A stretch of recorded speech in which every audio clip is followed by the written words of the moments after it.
Hi ನಮಸ್ತೆ ಎಲ್ಲರಿಗೂ info media ಜಗತ್ತು ಚಾನಲಿನ ಮತ್ತೊಂದು ವಿಡಿಯೋಗೆ ಸ್ವಾಗತ. ಸ್ನೇಹಿತರೆ, ಇವತ್ತಿನ ಒಂದು ವಿಡಿಯೋದಲ್ಲಿ ಕುಂಭ ರಾಶಿ 2025ರ ಭವಿಷ್ಯದಲ್ಲಿ ಏಪ್ರಿಲ್ ತಿಂಗಳಿನಲ್ಲಿ ಏನೆಲ್ಲ ಅದೃಷ್ಟವನ್ನು ನೋಡಲಿದ್ದೀರಿ, ಯಾವ ವಿಷಯಗಳಲ್ಲಿ ಎಚ್ಚರಿಕೆಯಿಂದ ಇರಬೇಕು, ಟೋಟಲ್ ಇನ್ಫಾರ್ಮೇಷನ್ನ ಇದೇ ವಿಡಿಯೋದಲ್ಲಿ ತಿಳಿಸ್ಕೊಡ್ತೀನಿ. ಹೊಸ ವರ್ಷದಲ್ಲಿ ಅಂದರೆ ಯುಗಾದಿ ಮುಗಿದ ನಂತರ ನಿಮ್ಮ ವೃತ್ತಿ, ಹಣಕಾಸು, ಸಂಬಂಧ, ಶಿಕ್ಷಣ ಹೇಗಿರಲಿದೆ ಮತ್ತು ಪ್ರೇಮ ಜೀವನ ಕೂಡ ಹೇಗಿರಲಿದೆ, ಟೋಟಲ್ ಇನ್ಫಾರ್ಮೇಷನ್ನ ಇದೇ ವಿಡಿಯೋದಲ್ಲಿ ತಿಳಿಸ್ಕೊಡ್ತೀನಿ. ಇದನ್ನೆಲ್ಲ ತಿಳ್ಕೋಬೇಕು ಅಂದರೆ ಎಲ್ಲೂ ಕೂಡ ವಿಡಿಯೋನ ಸ್ಕಿಪ್ ಮಾಡಬಾರ್ದು. ಸ್ಕಿಪ್ ಮಾಡೋದ್ರಿಂದ ಫುಲ್ ಇನ್ಫಾರ್ಮೇಷನ್ ಅರ್ಥ ಆಗಲ್ಲ. ಸೊ ಹಾಗಾಗಿ ಎಲ್ಲ ವಿಡಿಯೋದಲ್ಲೂ ತಿಳಿಸ್ತಾ ಇರ್ತೀನಿ. ಮೊದಲಿಂದ ಕೊನೆ ತನಕ ವಿಡಿಯೋನ ವಾಚ್ ಮಾಡಿ. ವಿಡಿಯೋದಲ್ಲಿ ಒಳ್ಳೆ ಮಾಹಿತಿ ಸಿಕ್ಕಿದ್ದಲ್ಲಿ ತಪ್ಪದೆ ವಿಡಿಯೋಗೊಂದು ಲೈಕ್ ಮಾಡಿ. ಇನ್ನೂ ನನ್ನ ಚಾನಲ್ನ ಸಬ್ಸ್ಕ್ರೈಬ್ ಮಾಡ್ಕೊಂಡಿಲ್ಲ ಅಥವಾ ಹೊಸದಾಗಿ ವಿಸಿಟ್ ಮಾಡಿ ಏನಾದರೂ ವಿಡಿಯೋ ನೋಡ್ತಿದ್ದರೆ ದಯವಿಟ್ಟು ಸಬ್ಸ್ಕ್ರೈಬ್ ಆದರೆ ಇದೇ ರೀತಿ ಹೊಸ ಅಪ್ಡೇಟ್ನ ದಿನನಿತ್ಯ ತಿಳ್ಕೊತೀರಾ. ಇದರ ಜೊತೆಗೆ ಸರಳ ಪರಿಹಾರವನ್ನು ಕೂಡ ತಿಳಿಸಲಾಗುತ್ತದೆ. ಅದನ್ನು ಅನುಸರಿಸಿದ್ದಲ್ಲಿ ಮುಂದಿನ ದಿನಗಳಲ್ಲಿ ಎದುರಾಗುವ ಕಷ್ಟವನ್ನು 90% ತಡೆಗಟ್ಬೋದು ಅಂತಲೇ ಹೇಳ್ಬೋದು.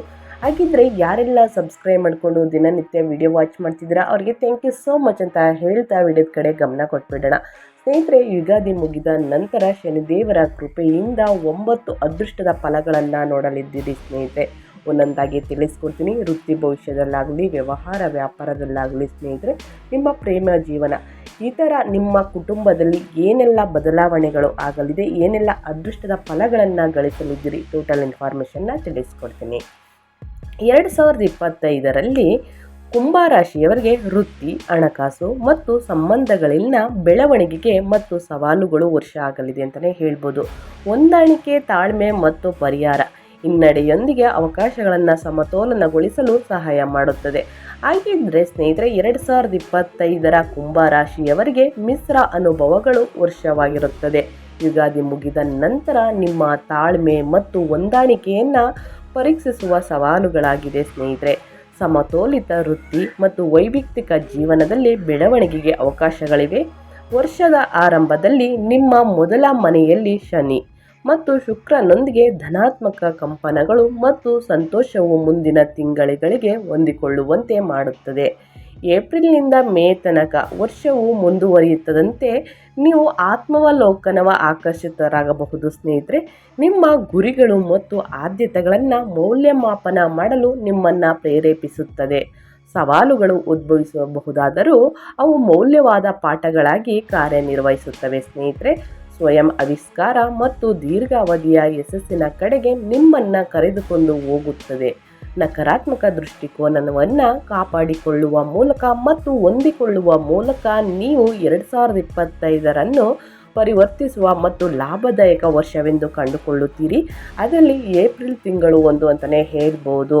ಏಪ್ರಿಲ್ ತಿಂಗಳಿನಲ್ಲಿ ಅಂದರೆ ವರ್ಷದ ಭವಿಷ್ಯ ಅಂದರೆ ಸ್ನೇಹಿತರೆ, ಹಿಂದೂ ಕ್ಯಾಲೆಂಡರ್ ಪ್ರಕಾರ ಯುಗಾದಿ ವರ್ಷ ನಮಗೆ ಹೊಸ ವರ್ಷ. ಹಾಗಿದ್ರೆ ಯುಗಾದಿ ಮುಗಿದ ನಂತರ ಕುಂಭರಾಶಿಯವರಿಗೆ ಏಪ್ರಿಲ್ ತಿಂಗಳಿನಲ್ಲಿ ವೃತ್ತಿ ಮತ್ತು ಹಣಕಾಸಿನ ಬಗ್ಗೆ ತಿಳಿಸೋದಾದರೆ ಏನೆಲ್ಲ ಅದೃಷ್ಟವನ್ನು ನೋಡಲಿದ್ದಾರೆ, ಯಾವ ವಿಷಯಗಳಲ್ಲಿ ಎಚ್ಚರಿಕೆಯಿಂದ ಇರಬೇಕು ಅನ್ನೋದನ್ನ ತಿಳಿಸ್ಕೊಡ್ತೀನಿ. ವೃತ್ತಿ ಜೀವನದ ಬೆಳವಣಿಗೆಗೆ ಈ ವರ್ಷವು ಬಲವಾಗಿ ಪ್ರಾರಂಭವಾಗುತ್ತದೆ. ಖಾಸಗಿ ವಲಯದ ವೃತ್ತಿಪರರು ಮತ್ತು ಸರ್ಕಾರಿ ಅಧಿಕಾರಿಗಳು ಇಬ್ಬರು ಪ್ರಗತಿಯನ್ನು ನಿರೀಕ್ಷಿಸಬಹುದು. ಸಾರ್ವಜನಿಕ ವಲಯದಲ್ಲಿರುವವರಿಗೆ ಬಡ್ತಿ ಸಾಧ್ಯತೆ. ಆದರೆ ಮೇ 16ರಿಂದ ಗುರುವು 5ನೇ ಮನೆಗೆ ಪ್ರವೇಶಿಸಿದಾಗ ಸಣ್ಣ ಉದ್ಯೋಗ ಸಂಬಂಧಿತ ಸಮಸ್ಯೆಗಳು ಉದ್ಭವಿಸಬಹುದು. ಆದರೆ ಅವು ಗಮನಾರ್ಹ ಅಡಚಣೆಗಳನ್ನು ಉಂಟು ಮಾಡುವುದಿಲ್ಲ. ಸ್ನೇಹಿತರೆ, ಮೊದಲ ತ್ರೈಮಾಸಿಕವು ವೃತ್ತಿ ಜೀವನದ ಪ್ರಗತಿಗೆ ಅತ್ಯುತ್ತಮವಾದದ್ದು. ಎರಡನೇ ತ್ರೈಮಾಸಿಕವು ಮಧ್ಯಮವಾಗಿರುತ್ತದೆ ಮತ್ತು ಕೊನೆಯ ತ್ರೈಮಾಸಿಕ ನವೆಂಬರ್-ಡಿಸೆಂಬರ್ ನಿಮ್ಮ ವೃತ್ತಿ ಜೀವನದಲ್ಲಿ ಗಮನಾರ್ಹ ಧನಾತ್ಮಕ ಬೆಳವಣಿಗೆಗಳನ್ನು ತರುತ್ತದೆ. ಆದರೂ ಇದು ಸಾಮರಸ್ಯದ ಮೇಲೆ ಸ್ವಲ್ಪ ಪರಿಣಾಮ ಬೀರಬಹುದು. ಆರ್ಥಿಕವಾಗಿ ವರ್ಷವು ಏರಿಳಿತಗಳನ್ನು ನೋಡುತ್ತದೆ. ಮಾರ್ಚ್ 29ರ ನಂತರ 2ನೇ ಮನೆಗೆ ಶನಿಯ ಸಾಗಣೆಯು ಮಿಶ್ರ ಫಲಿತಾಂಶಗಳನ್ನು ತಂದರೆ 5ನೇ ಮನೆಯ ಮೇಲೆ ಗುರುವಿನ ಪ್ರಭಾವವು ಆಸ್ತಿ ಲಾಭವನ್ನು ಹೆಚ್ಚಿಸುತ್ತದೆ ಮತ್ತು ನಿಮ್ಮ ಸ್ವಂತ ಇಮೇಜ್ ಅನ್ನು ಹೆಚ್ಚಿಸುತ್ತದೆ. ಆದರೂ ಈ ವರ್ಷ ಷೇರು ಮಾರುಕಟ್ಟೆ ಮತ್ತು ವ್ಯಾಪಾರವು ಅನುಕೂಲಕರ ಫಲಿತಾಂಶಗಳನ್ನು ನೀಡದಿರಬಹುದು. ಸ್ನೇಹಿತರೆ, ಏರಿಳಿತಗಳನ್ನು ಪರಿಣಾಮಕಾರಿಯಾಗಿ ನಿರ್ವಹಿಸಲು ಕಾರ್ಯತಂತ್ರದ ಹಣಕಾಸು ಯೋಜನೆಗೆ ಸಲಹೆ ನೀಡುತ್ತದೆ. ಸ್ನೇಹಿತರೆ, ನಿಮಗೆ ಅಧಿಕ ಲಾಭವನ್ನೆಲ್ಲ ನೋಡಬೇಕು ಅಂತಂದರೆ ಮೇ ಮುಗಿದ ನಂತರನೇ ನೋಡ್ಬೋದು ಸ್ನೇಹಿತರೆ. ಅಂದರೆ ಮಾರ್ಚ್ ಮುಗಿದ ನಂತರನೂ ಕೂಡ ನೋಡ್ಬೋದು. ಮಾರ್ಚ್ 29ರಿಂದ ಶನಿ ಪ್ರಭಾವದಿಂದ ಮಿಶ್ರ ಫಲಿತಾಂಶಗಳನ್ನು ನೋಡಲಿದ್ದೀರಿ. ಆದರೆ ಅಧಿಕ ಧನ ಲಾಭ, ಆರ್ಥಿಕ ಸ್ಥಿತಿ ಬಲಗೊಳ್ಳೋದು ಮೇ ತಿಂಗಳಿನಲ್ಲಿ ಅಂತಲೇ ಹೇಳ್ಬೋದು. ಇನ್ನು ಸಂಬಂಧಗಳ ಬಗ್ಗೆ ತಿಳಿಸ್ಕೊಡ್ತೀನಿ. 2025ರಲ್ಲಿ ಮಾರ್ಚ್ 29 ಮುಗಿದ ನಂತರ ಶನಿ ಕೃಪೆಯಿಂದ ಸಂಬಂಧಗಳಲ್ಲಿ ಯಾವ ವಿಷಯಗಳಲ್ಲಿ ನಾವು ಎಚ್ಚರಿಕೆಯಿಂದ ಇರಬೇಕು, ಏನೆಲ್ಲ ಅದೃಷ್ಟವನ್ನು ನೋಡಲಿದ್ದೀವಿ ಅನ್ನೋದನ್ನ ತಿಳಿಸ್ಕೊಡ್ತೀನಿ. ಮಾರ್ಚ್ 29ರವರೆಗೆ 7ನೇ ಮನೆಯ ಮೇಲೆ ಶನಿಯ ನೇರ ಅಂಶವು ವೈವಾಹಿಕ ಜೀವನದಲ್ಲಿ ಸ್ವಲ್ಪ ಅಸ್ಥಿರತೆಯನ್ನು ತರುತ್ತದೆ. ಆದರೆ ಮಾರ್ಚ್ 29ರ ನಂತರ ಶನಿಯ ಅಂಶವು 8ನೇ ಮನೆಗೆ ಚಲಿಸುತ್ತದೆ. ಅಂದರೆ ಏಪ್ರಿಲ್ ತಿಂಗಳಿನಲ್ಲಿ ಸ್ನೇಹಿತರೆ. ಇದರಿಂದ ಕುಂಭ ರಾಶಿಯು ಕುಟುಂಬ ಜೀವನವು ಹೆಚ್ಚಿನ ಸಾಮರಸ್ಯ ಮತ್ತು ಶಾಂತಿಯನ್ನು ನೋಡುತ್ತದೆ. ಸಮತೋಲನ ಕಾಪಾಡಿಕೊಳ್ಳಲು ಸಂಬಂಧಗಳಲ್ಲಿ ಪ್ರಯತ್ನ ಮತ್ತು ಪಾರದರ್ಶಕತೆಯ ಅಗತ್ಯವಿರುತ್ತದೆ. ಪ್ರೀತಿಯ ಜೀವನವು ಒಟ್ಟಾರೆಯಾಗಿ ಉತ್ತಮವಾಗಿದ್ದರೂ ವರ್ಷದ ಸವಾಲುಗಳನ್ನು ಎದುರಿಸಲು ತಾಳ್ಮೆ ಮತ್ತು ತಿಳುವಳಿಕೆ ಪ್ರಮುಖವಾಗಿರುತ್ತದೆ ಸ್ನೇಹಿತರೆ. ಇನ್ನು ಕುಂಭರಾಶಿಯವರಿಗೆ ಯುಗಾದಿ ಅಮಾವಾಸ್ಯೆ ಮತ್ತು ಯುಗಾದಿ ಹಬ್ಬ ಮುಗಿದ ನಂತರ ಇವರ ಆರೋಗ್ಯ ಹೇಗಿರಲಿದೆ, ಏನೆಲ್ಲ ಚೇಂಜಸ್ ಆಗಲಿದೆ, ಯಾವ ವಿಷಯಗಳಲ್ಲಿ ನಾವು ಎಚ್ಚರಿಕೆಯಿಂದ ಇರಬೇಕು ಅನ್ನೋದನ್ನ ತಿಳಿಸ್ಕೊಡ್ತೀನಿ. ವರ್ಷವು ಅಂದರೆ ಯುಗಾದಿ ವರ್ಷ ಮುಗಿದ ನಂತರ ಸ್ನೇಹಿತರೆ, ನಮಗೆಲ್ಲ ಯುಗಾದಿಯೇ ಹೊಸ ವರ್ಷ. ದೃಢವಾದ ಶಕ್ತಿ ಮತ್ತು ಸಕಾರಾತ್ಮಕತೆಯಿಂದ ಕುಂಭರಾಶಿಯವರು ಪ್ರಾರಂಭವಾಗುತ್ತಾರೆ. ಆದರೆ ವರ್ಷದ ಮಧ್ಯಭಾಗದಲ್ಲಿ ನಿಧಾನಗತಿಯ ಮಾನಸಿಕ ಮತ್ತು ದೈಹಿಕ ತ್ರಾಣದ ಮೇಲೆ ಪರಿಣಾಮ ಬೀರಬಹುದು. ನಿಯಮಿತ ವ್ಯಾಯಾಮ, ಆರೋಗ್ಯಕರ ಆಹಾರ ಮತ್ತು ಸ್ವಸಾಧನೆಯಂತಹ ಅಭ್ಯಾಸಗಳು ವರ್ಷವಿಡೀ ಸ್ಥಿರತೆಯನ್ನು ಕಾಪಾಡಿಕೊಳ್ಳುತ್ತದೆ. ಹೊರಗಿನ ತಿಂಡಿಯನ್ನು ಆದಷ್ಟು ಕಂಪ್ಲೀಟಾಗಿ ತ್ಯಜಿಸಬೇಕಾಗುತ್ತದೆ ಸ್ನೇಹಿತರೆ. ಈ ರೀತಿ ಹೊರಗಿನ ತಿಂಡಿಯನ್ನು ಆಸೆ ಮಾಡ್ದೇ ಇದ್ದರೆ ಮುಂದಿನ ದಿನಗಳಲ್ಲಿ ಉತ್ತಮ ಆರೋಗ್ಯವನ್ನು ಪಡೆದುಕೊಳ್ಳಲಿದ್ದೀರಿ. ಪ್ರತಿನಿತ್ಯ ನಿಮ್ಮ ಆರೋಗ್ಯದ ಬಗ್ಗೆ ಹೆಚ್ಚು ಕಾಳಜಿನ ವಹಿಸಬೇಕಾಗುತ್ತದೆ. ಯಾಕಂದರೆ ನಿಮ್ಮ ಆಹಾರ ಮತ್ತು ಸಾವಧಾನತೆಯ ಅಭ್ಯಾಸಗಳು ಅಂದರೆ ವ್ಯಾಯಾಮ, ದೈಹಿಕ ಚಟುವಟಿಕೆಗಳನ್ನು ಅಳವಡಿಸಿಕೊಳ್ಬೇಕಾಗುತ್ತದೆ. ಈ ರೀತಿ ಇದ್ದರೆ ಮುಂದಿನ ದಿನಗಳಲ್ಲಿ ಉತ್ತಮ ಆರೋಗ್ಯವನ್ನು ಪಡೆದುಕೊಳ್ಳಲಿದ್ದೀರಿ. ಆದಷ್ಟು ಹಸಿರು ತರಕಾರಿ, ಹಣ್ಣು ಹಂಪಲುಗಳನ್ನು ಸೇವಿಸಿ ಅಂತಲೇ ಹೇಳ್ಬೋದು. ಈ ರೀತಿ ಇದ್ದರೆ ಮುಂದಿನ ದಿನಗಳಲ್ಲಿ ಉತ್ತಮ ಆರೋಗ್ಯ, ಏನೆಲ್ಲ ಹಣಕಾಸಿನಲ್ಲಿ ನಾವು ಪ್ರಾಬ್ಲಮ್ಗಳನ್ನೆಲ್ಲ ನಿವಾರಣೆ ಮಾಡಿಕೊಂಡು ಸ್ನೇಹಿತರೆ ಮುಂದಿನ ದಿನಗಳಲ್ಲಿ ಆರ್ಥಿಕ ಧನಲಾಭವನ್ನು ನೋಡಿರ್ತೀವಿ. ಎಲ್ಲ ಕೆಲಸದಲ್ಲೂ ವೃದ್ಧಿಯನ್ನು ನೋಡಿರ್ತೀವಿ. ಆದರೆ ನಮ್ಮ ಆರೋಗ್ಯ ಸರಿ ಇಲ್ಲ ಅಂದರೆ ತುಂಬ ಪ್ರಾಬ್ಲಮ್ ಆಗುತ್ತೆ. ಸೊ ಹಾಗಾಗಿ ಮೊದಲೇ ತಿಳಿಸೋದು ಏನಂದರೆ, ನಿಮ್ಮ ಆರೋಗ್ಯದ ಬಗ್ಗೆ ಹೆಚ್ಚು ಕಾಳಜಿ ವಹಿಸಿ. ಸಣ್ಣ ಪುಟ್ಟ ಸಮಸ್ಯೆ ಬಂದಿದ್ದಲ್ಲಿ ತಕ್ಷಣ ವೈದ್ಯರನ್ನು ಭೇಟಿ ಮಾಡಿ ಅವ್ರು ಕೊಟ್ಟಿರುವ ಸಲಹೆಯನ್ನು ಫಾಲೋ ಮಾಡೋದು ಉತ್ತಮ ಅಂತಲೇ ಹೇಳ್ಬೋದು. ಕುಂಭರಾಶಿಯವರಿಗೆ ಅಂತ ಏನಿಲ್ಲ ಸ್ನೇಹಿತರೆ, ಎಲ್ಲ ರಾಶಿಯವರಿಗೂ ತಿಳಿಸುವುದು ಇಷ್ಟೇನೆ ಅಂತಲೇ ಹೇಳ್ಬೋದು. ನಿಮ್ಮ ಆರೋಗ್ಯದ ಬಗ್ಗೆ ನೀವು ಅತಿಯಾದ ಕಾಳಜಿನ ವಹಿಸಿದಲ್ಲಿ ಮುಂದಿನ ದಿನಗಳಲ್ಲಿ ನಿಮ್ಮ ಆರೋಗ್ಯಗಳು ಉತ್ತಮವಾಗಿರುತ್ತದೆ. ಸೊ ಹಾಗಾಗಿ ಆದಷ್ಟು ಹೊರಗಿನ ತಿಂಡಿಯನ್ನು ನೀವು ಕಂಪ್ಲೀಟಾಗಿ ನಿಲ್ಲಿಸಬೇಕಾಗುತ್ತದೆ. ಇನ್ನು ಸ್ನೇಹಿತರೆ, ನಿಮ್ಮ ಕುಟುಂಬ ಜೀವನದ ಬಗ್ಗೆ ತಿಳಿಸ್ಕೊಡ್ತೀನಿ. ಇದಾದ ನಂತರ ವಿದ್ಯಾರ್ಥಿಗಳಿಗೆ 2025ರ ಏಪ್ರಿಲ್ ತಿಂಗಳಿನಲ್ಲಿ ಏನೆಲ್ಲ ಅದೃಷ್ಟವನ್ನು ನೋಡಲಿದ್ದೀರಿ ಅನ್ನೋದನ್ನು ಕೂಡ ತಿಳಿಸ್ಕೊಡ್ತೀನಿ. ಮೊದಲನೇದಾಗಿ ವಿದ್ಯಾರ್ಥಿಗಳ ಬಗ್ಗೆ ತಿಳಿಸ್ಕೊಡ್ತೀನಿ. ಏನೆಲ್ಲ ಶಿಕ್ಷಣವನ್ನು ಪಡೆದುಕೊಳ್ಳಲಿದ್ದಾರೆ, ಯಾವ ವಿಷಯಗಳಲ್ಲಿ ಎಚ್ಚರಿಕೆಯಿಂದ ಇರಬೇಕು, ಏನೆಲ್ಲ ಅದೃಷ್ಟದ ಫಲಗಳನ್ನು ನೋಡಲಿದ್ದಾರೆ ಶನಿದೇವರ ಕೃಪೆಯಿಂದ ಅನ್ನೋದನ್ನ ತಿಳಿಸ್ಕೊಡ್ತೀನಿ.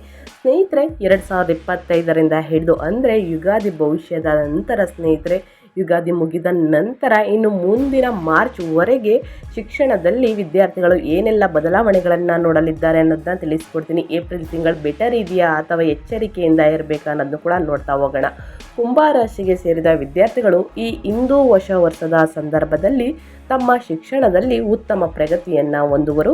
ಈ ಅವಧಿಯಲ್ಲಿ ನೀವು ನಿಮ್ಮ ಗಮನವನ್ನು ಬೇರೆಯೆಡೆ ಹರಿಯದಂತೆ ಎಚ್ಚರ ವಹಿಸುವುದರೊಂದಿಗೆ ದೀರ್ಘಕಾಲೀನ ಗುರಿಗಳ ಬಗ್ಗೆ ಸಾಕಷ್ಟು ಗಮನವನ್ನು ನೀಡುವುದು ಉತ್ತಮ. ಗುರು ಸಂಚಾರದಿಂದ, ಶನಿ ಪ್ರಭಾವದಿಂದ ನೀವು ಸ್ಪರ್ಧಾತ್ಮಕ ಪರೀಕ್ಷೆಗಳಲ್ಲಿ ಮತ್ತು ಉನ್ನತ ವ್ಯಾಸಂಗದಲ್ಲಿ ಯಶಸ್ಸನ್ನು ಗಳಿಸುವ ಸಂಭವವಿದೆ ಸ್ನೇಹಿತರೆ. ಸೊ ಹಾಗಾಗಿ ನಿಮ್ಮ ಅಧ್ಯಯನದ ಕಡೆ ಅತಿ ಹೆಚ್ಚಾಗಿ ಗಮನ ಕೊಡಿ ಅಂತಲೇ ಹೇಳ್ಬೋದು. ಗಮನ ಕೊಟ್ಟಿದ್ದಲ್ಲಿ ಮುಂದಿನ ದಿನಗಳಲ್ಲಿ ಉನ್ನತ ಶಿಕ್ಷಣವನ್ನು ಪಡೆಯಲಿದ್ದೀರಿ. ವಿದ್ಯಾರ್ಥಿಗಳು ಶಿಕ್ಷಣದ ಬಗ್ಗೆ ಹೆಚ್ಚಿನ ಗಮನ ವಹಿಸುತ್ತಾರೆ ಹಾಗೂ ಉತ್ತಮ ಅಂಕಗಳನ್ನು ಕೂಡ ಪಡೆಯುವ ಪ್ರಯತ್ನವನ್ನು ಮಾಡುತ್ತಾರೆ. ಇದರ ನಡುವೆ ಶನಿಯ ಚಲನೆ ಅನ್ನೋದು ಸ್ವಲ್ಪ ಮಟ್ಟಿಗೆ ಶೈಕ್ಷಣಿಕ ಕ್ಷೇತ್ರದಲ್ಲಿ ಏರಿಳಿತವನ್ನು ತರಬಹುದಾಗಿದೆ. ಇದನ್ನು ಬಿಟ್ಟರೆ ಯಾವುದೇ ರೀತಿಯ ಸಮಸ್ಯೆಗಳು ನಿಮಗೆ ಹೊಸ ವರ್ಷದಲ್ಲಿ ಯಾವುದೇ ಕ್ಷೇತ್ರದಲ್ಲಿ ಕಾಡುವುದಿಲ್ಲ ಅಂತಲೇ ಹೇಳ್ಬೋದು. ಅದರಲ್ಲೂ ವಿಶೇಷವಾಗಿ ಸ್ಪರ್ಧಾತ್ಮಕ ಪರೀಕ್ಷೆಗಳಲ್ಲಿ ಭಾಗವಹಿಸುವವರು ಕೂಡ ಉತ್ತಮ ಅಂಕಗಳನ್ನು ಸಂಪಾದಿಸಲಿದ್ದಾರೆ. ಸೆಪ್ಟೆಂಬರ್ನಿಂದ ನವೆಂಬರ್ ತಿಂಗಳಿನಲ್ಲಿ ನೀವು ನಿಮ್ಮ ಕ್ಯಾಂಪಸ್ನಲ್ಲಿ ಕೆಲಸಕ್ಕೆ ಸೆಲೆಕ್ಟ್ ಆಗುವ ಸಾಧ್ಯತೆ ಕೂಡ ಅತಿ ಹೆಚ್ಚಾಗಿದೆ ಅಂತಲೇ ಹೇಳ್ಬೋದು ಸ್ನೇಹಿತರೆ. ಸೊ ಹಾಗಾಗಿ ನಾನು ತಿಳಿಸುವುದು ಏನಂದರೆ, ವಿದ್ಯಾರ್ಥಿಗಳಿಗೆ ನೀವು ಆದಷ್ಟು ಅಧ್ಯಯನದ ಕಡೆ ಗಮನ ಕೊಟ್ಟು ಓದುವುದು ಬೆಟರ್ ಅಂತಲೇ ಹೇಳ್ಬೋದು. ಇನ್ನು 2025ರಲ್ಲಿ ಹೊಸ ವರ್ಷ ಅಂದರೆ ಯುಗಾದಿ ಮುಗಿದ ನಂತರ ಏಪ್ರಿಲ್ ತಿಂಗಳಿನಲ್ಲಿ ನಿಮ್ಮ ಲವ್ ರಿಲೇಷನ್ಶಿಪ್ ಹೇಗಿರಲಿದೆ, ಯಾವ ವಿಷಯಗಳಲ್ಲಿ ಎಚ್ಚರಿಕೆಯಿಂದ ಇರಬೇಕು ಕುಂಭರಾಶಿಯವರು ಅನ್ನೋದನ್ನ ತಿಳಿಸ್ಕೊಡ್ತೀನಿ. ಇದಾದ ನಂತರ ಕುಂಭರಾಶಿಯವರಿಗೆ ಮದುವೆ ಯೋಗ ಇದೆಯಾ ಅನ್ನೋದನ್ನು ಕೂಡ ತಿಳಿಸ್ಕೊಡ್ತೀನಿ. ಲವ್ ರಿಲೇಷನ್ಶಿಪ್ನಲ್ಲಿ ಇರುವಂತಹ ಕುಂಭರಾಶಿಯವರಿಗೆ ಈ ಸಮಯ ಎನ್ನುವುದು ಸಾಕಷ್ಟು ಸಕಾರಾತ್ಮಕವಾಗಿರಲಿದೆ. ಈ ಸಂದರ್ಭದಲ್ಲಿ ಸಾಕಷ್ಟು ಜನರು ತಮ್ಮ ಜೀವನ ಸಂಗಾತಿಯನ್ನು ಆಯ್ಕೆ ಮಾಡುವುದಕ್ಕೆ ಕೂಡ ಯಶಸ್ವಿಯಾಗಲಿದ್ದಾರೆ. ಏಪ್ರಿಲ್ ತಿಂಗಳಿನಲ್ಲಿ ನೀವು ನಿಮ್ಮ ಸಂಗಾತಿಯ ಜೊತೆಗೆ ಮಾತನಾಡುವಾಗ ಸ್ವಲ್ಪ ಮಟ್ಟಿಗೆ ಹುಷಾರಾಗಿರಿ. ಶನಿ ಸಂಚಾರದಿಂದ ಈ ಸಮಯ ಸರಿಯಾಗಿಲ್ಲ ಅಂತಲೇ ಹೇಳ್ಬೋದು. ಸೊ ಹಾಗಾಗಿ ಯಾವುದೇ ಮಾತನಾಡಬೇಕಾದ್ರೆ ಸ್ವಲ್ಪ ಮಟ್ಟಿಗೆ ಹುಷಾರಾಗಿರುವುದು ಉತ್ತಮ. ಅಂದರೆ ನಿಮ್ಮ ಮಾತಿನ ಮೇಲೆ ಕಂಟ್ರೋಲ್ ಇರಬೇಕಾಗುತ್ತದೆ. ಜೂನ್ ತಿಂಗಳಿನಲ್ಲಿ ನೀವು ನಿಮ್ಮ ರಿಲೇಷನ್ಶಿಪ್ನಲ್ಲಿ ಉತ್ತಮ ಫಲಿತಾಂಶವನ್ನು ಪಡೆಯುವ ಸಾಧ್ಯತೆ ಅತಿ ಹೆಚ್ಚಾಗಿದೆ. ಆಗಿದ್ದರೂ ಕೂಡ ನೀವು ನಿಮ್ಮ ಪ್ರೀತಿ ಪಾತ್ರರನ್ನು ಅರ್ಥ ಮಾಡಿಕೊಳ್ಳುವುದಕ್ಕೆ ಇಲ್ಲಿ ಹೆಚ್ಚಿನ ಪ್ರಯತ್ನವನ್ನು ಪಡಬೇಕಾಗಿದೆ. ಈ ಸಂದರ್ಭದಲ್ಲಿ ನಿಮ್ಮ ರಿಲೇಷನ್ಶಿಪ್ನಲ್ಲಿ ಸಂಗಾತಿಗಳ ನಡುವಿನ ಪ್ರತಿಯೊಂದು ಭಿನ್ನಾಭಿಪ್ರಾಯಗಳನ್ನು ಕೂಡ ಆದಷ್ಟು ದೂರ ಮಾಡಿಕೊಳ್ಳಬೇಕಾಗಿದೆ ಸ್ನೇಹಿತರೆ. ಸೊ ಹಾಗಾಗಿ ಯಾವುದೇ ಮಾತನಾಡಬೇಕಾದ್ರೂ ಎಚ್ಚರಿಕೆಯಿಂದ ಮಾತನಾಡುವುದು ಉತ್ತಮ ಅಂತಲೇ ಹೇಳ್ಬೋದು. ಇನ್ನು ಸ್ನೇಹಿತರೆ, ನಿಮ್ಮ ವ್ಯಾಪಾರ ಮತ್ತು ವ್ಯವಹಾರ ಉದ್ಯೋಗ ಮೂರನ್ನು ಒಟ್ಟಿಗೆ ತಿಳಿಸ್ಕೊಟ್ಬಿಡ್ತೀನಿ ಹೇಗಿರಲಿದೆ. ಒಂದು ವೇಳೆ 2025ರ ಯುಗಾದಿ ಮುಗಿದ ನಂತರ ಸ್ನೇಹಿತರೆ, ಅಂದರೆ ಏಪ್ರಿಲ್ ತಿಂಗಳಿನಲ್ಲಿ ನೀವು ವ್ಯಾಪಾರಸ್ಥರಾಗಿದ್ದರೆ ಈ ಸಂದರ್ಭದಲ್ಲಿ ಲಾಭ ಗಳಿಸುವಂತಹ ಸಾಧ್ಯತೆ ಅತಿ ಹೆಚ್ಚಾಗಿದೆ. ಏಪ್ರಿಲ್ ತಿಂಗಳಿನಲ್ಲಿ ನಿಮಗೆ ವ್ಯಾಪಾರದ ದೃಷ್ಟಿಯಲ್ಲಿ ಸಾಕಷ್ಟು ಲಾಭದಾಯಕವಾಗಿರಲಿದೆ.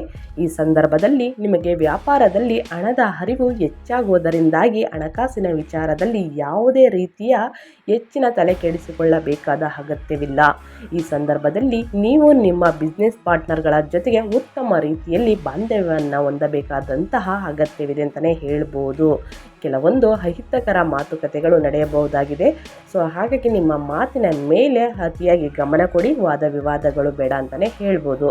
ಇನ್ನು ಸ್ನೇಹಿತರೆ, ಮದುವೆ ಯೋಗ ಕೂಡಿ ಬಂದಿದೆಯಾ ಅನ್ನೋದನ್ನ ತಿಳಿಸ್ಕೊಡ್ತೀನಿ. ವರ್ಷದ ಆರಂಭಿಕ ದಿನಗಳಲ್ಲಿ ದಾಂಪತ್ಯ ಜೀವನದಲ್ಲೂ ಕೂಡ ನೀವು ಸಮಸ್ಯೆಯನ್ನು ಎದುರಿಸಬಹುದಾಗಿತ್ತು. ವರ್ಷದ ದ್ವಿತೀಯಾರ್ಧದಲ್ಲಿ ನೀವು ನಿಮ್ಮ ದಾಂಪತ್ಯ ಜೀವನದಲ್ಲಿ ಚೇತರಿಕೆಯನ್ನು ಕಾಣಬಹುದಾಗಿದೆ. ಈ ಸಂದರ್ಭದಲ್ಲಿ ನಿಮ್ಮ ಜೀವನ ಸಂಗಾತಿ ಕೂಡ ನಿಮಗೆ ಸಪೋರ್ಟ್ ಮಾಡಲಿದ್ದಾರೆ. ಏಪ್ರಿಲ್ ಒಳಗೆ ಸಾಕಷ್ಟು ಸಮಸ್ಯೆಗಳನ್ನು ನೀವು ದಾಂಪತ್ಯ ಜೀವನದಲ್ಲಿ ಎದುರಿಸಬೇಕಾಗಿತ್ತು. ಈ ಸಂದರ್ಭದಲ್ಲಿ ದಾಂಪತ್ಯ ಜೀವನದಲ್ಲಿ ದಂಪತಿಗಳ ನಡುವೆ ಭಿನ್ನಾಭಿಪ್ರಾಯಗಳು ಕೂಡ ಕಂಡುಬರಲಿವೆ. ಸೆಪ್ಟೆಂಬರ್ ತಿಂಗಳ ನಂತರ ನಿಮ್ಮ ನಡುವಿನ ಪ್ರೀತಿ ಇನ್ನಷ್ಟು ಹೆಚ್ಚಾಗಲಿದೆ ಹಾಗೂ ಇಬ್ಬರು ಪರಸ್ಪರ ಒಬ್ಬರನ್ನೊಬ್ಬರು ಅರ್ಥ ಮಾಡಿಕೊಳ್ಳುವ ಸಮಯ ಬರುತ್ತೆ ಅಂತಲೇ ಹೇಳ್ಬೋದು ಸ್ನೇಹಿತರೆ. ಇನ್ನು ಕುಂಭರಾಶಿಯವರಿಗೆ 2025ರಲ್ಲಿ ಏಪ್ರಿಲ್ ತಿಂಗಳಿನಲ್ಲಿ ಮದುವೆ ಯೋಗ ಇದೆಯಾ ಅನ್ನೋದನ್ನ ಕೇಳೋದಾದರೆ, ಮದುವೆ ಯೋಗ ಕೂಡಿ ಬಂದಿದೆ ಸ್ನೇಹಿತರೆ. ಮದುವೆ ಪ್ರಸ್ತಾಪಗಳು ಮನೆಯಲ್ಲಿ ನಡೆಯಲಿದೆ ಅಂತಲೇ ಹೇಳ್ಬೋದು. ಸೊ ಹಾಗಾಗಿ ಈ ಹೊಸ ವರ್ಷದಲ್ಲಿ ಪಡೆದುಕೊಳ್ಳುವ ಸಾಧ್ಯತೆ ದಟ್ಟವಾಗಿದೆ. ಮಿಥುನ ರಾಶಿಯಲ್ಲಿ ಮಂಗಳ ಪರಿವರ್ತನೆ ಮಾಡುವಂತಹ ಗೋಚರ ಕೂಡ ನಿಮಗೆ ಉತ್ತಮ ಫಲಿತಾಂಶವನ್ನು ತರಲಿದೆ. ಈ ಸಂದರ್ಭದಲ್ಲಿ ನೀವು ಪ್ರತಿಯೊಂದು ಆರ್ಥಿಕ ಸಂಕಷ್ಟಗಳಿಂದ ಹೊರಬರಲಿದ್ದೀರಿ.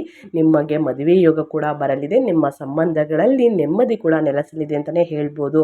ಟೋಟಲ್ ಆಗಿ ಎಲ್ಲ ವಿಷಯಗಳಲ್ಲೂ ಕುಂಭರಾಶಿಯವರು ಮಿಶ್ರ ಫಲಗಳನ್ನು ನೋಡಲಿದ್ದೀರಿ ಅಂತ ಹೇಳ್ತಾ ಈ ಸರಳ ಪರಿಹಾರವನ್ನು ತಿಳಿಸ್ಕೊಡ್ತೀನಿ. ಅದನ್ನು ಫಾಲೋ ಮಾಡೋದ್ರಿಂದ ಮುಂದಿನ ದಿನಗಳಲ್ಲಿ ಎದುರಾಗುವ ಕಷ್ಟವನ್ನು ಆದಷ್ಟು 90% ತಡೆಗಟ್ಬೋದು ಅಂತ ಮುಂಚೆನೇ ತಿಳಿಸಿದ್ದೀನಿ. ಸೊ ಹಾಗಾಗಿ ಏನೆಲ್ಲ ಪರಿಹಾರ ಅನ್ನೋದನ್ನ ತಿಳಿಸ್ಕೊಡ್ತಾ ಹೋಗ್ತೀನಿ, ತಪ್ಪದೇ ಮಾಡಿ ಅಂತ ಹೇಳ್ತಾ, ಮೊದಲನೇ ಪರಿಹಾರ ಶಕ್ತಿ ಮತ್ತು ಸ್ಥಿತಿಸ್ಥಾಪಕತ್ವಕ್ಕಾಗಿ ಪ್ರತಿದಿನ ಹನುಮಾನ್ ಚಾಲಿಸವನ್ನು ಪಠಿಸಿ ಶನಿದೇವರನ್ನು ಪ್ರಾರ್ಥನೆ ಮಾಡಿ. ನಿಮ್ಮ ಆರೋಗ್ಯ ಸಮಸ್ಯೆ ಕಂಡು ಬಂದಿದ್ದಲ್ಲಿ ಸ್ನೇಹಿತರೆ, ಶನಿದೇವರಿಗೆ ಕಪ್ಪು ಎಳ್ಳು ಮತ್ತು ಸಾಸಿವೆ ಎಣ್ಣೆಯನ್ನು ಕೊಡಿ ನಿಮ್ಮ ಹೆಸರು ಹೇಳಿ ಅಭಿಷೇಕವನ್ನು ಮಾಡ್ತಾರೆ ಸ್ನೇಹಿತರೆ. ನಿಮ್ಮ ಆರೋಗ್ಯ ಸಮಸ್ಯೆ ಎಲ್ಲ ನಿವಾರಣೆಯಾಗಿ ಮುಂದಿನ ದಿನಗಳಲ್ಲಿ ನಿಮ್ಮ ಆರೋಗ್ಯ ಉತ್ತಮವಾಗಿರಲಿದೆ.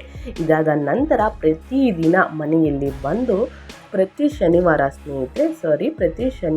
ನೀವು ಕಪ್ಪು ಎಳ್ಳು ಮತ್ತು ಸಾಸಿವೆ ಎಣ್ಣೆಯನ್ನು ಮಿಶ್ರಣ ಮಾಡಿ ಪ್ರತಿ ಶನಿವಾರ ದೀಪವನ್ನು ಹಚ್ಚಿ ಆದಷ್ಟು ಸಂಜೆಯ ಸಮಯದಲ್ಲೇ ಮಾಡ್ಬೋದು ಅಂತಲೇ ಹೇಳ್ಬೋದು. ಈ ರೀತಿ ಮಾಡುವುದರಿಂದನೂ ಕೂಡ ಕುಂಭರಾಶಿಯವರಿಗೆ ನಿಮ್ಮ ಆರೋಗ್ಯ ಸಮಸ್ಯೆ ಏನಾದರೂ ತುಂಬ ಕಾಡ್ತಿದ್ದರೆ ಅದೆಲ್ಲ ನಿವಾರಣೆಯಾಗಿ ಮುಂದಿನ ದಿನಗಳಲ್ಲಿ ನೀವು ಉತ್ತಮ ಆರೋಗ್ಯವನ್ನು ಪಡೆದುಕೊಳ್ಳಲಿದ್ದೀರಿ.